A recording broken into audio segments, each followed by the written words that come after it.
IMF Pakistan सां staff level जे मुआहदे लाइ एटमी असासन बाबति शर्त रखण वारियुनि ख़बरुनि खे रद्द करे छॾियो। पाकिस्तान लाइ IMF जे नुमाइंदे ईस्टर परेज़ पंहिंजे बयान में चयो आहे त पाकिस्तान जे एटमी प्रोग्राम बाबति अफ़वाहुनि में का बि सदाकत न आहे। अस्सलाम वालेकुम, दिस इज फरजाना बहार। सूमरा वॉलपेपर दुकान कासमाबाद में खुली वियो आहे। ओहो ज़बरदस्त। अॼुकल्ह त हर माण्हू ई चाहे थो त असां पंहिंजे घर जूं दीवारियूं तमामु ख़ूबसूरत बणायूं। इन्ही करे ई कासमाबाद में सूमरा वॉलपेपर दुकान खुली वियो आहे।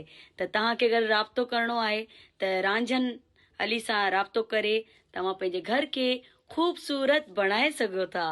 मज़ीद ख़बरनि ऐं तफ़सीलात लाइ विज़िट कयो असांजी वेबसाइट www.awamiNewsHD.com ऐं ॾिसंदा रहो अवामी न्यूज़ HD।